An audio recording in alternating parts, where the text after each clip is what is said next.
کۆمەڵگای گوناهبار تۆ بێگوناهیت کەواتە شوێنی تۆ هەرێمی کوردستان نییە.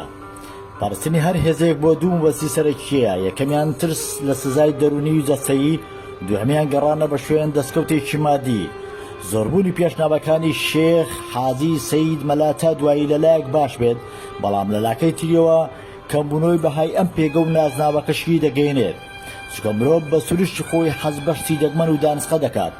بازرگانی کەلوپەری ئەکسپایر دەگۆڕێتەوە بە نوێ و فەرمانبەرێک لە هەفتەیەکە 4 ڕۆژ و کەمتریش دەوام دەکات. دەستگایکی خێرخوازی لە چەندان سەرچاوی نادیار کۆمەک کۆ دەکاتەوە و بەمرەتەوە دەیبەخشێتە لێ قەوماوان.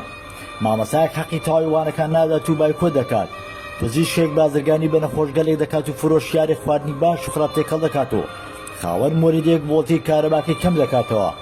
وتارخوێنێکی ئاینی پارێز دەکات بۆ خۆی خۆڕ دەکات و حکوومەتیش خەڵکی پێرە خۆ دەوڵەمەندکردنی ناشەرعی و نابەرپرس دەکات، تەنها بۆ ئەوەی خەڵکی بێدەنگ بن لە بەرامبەر گەندەڵکارە گەورەکان.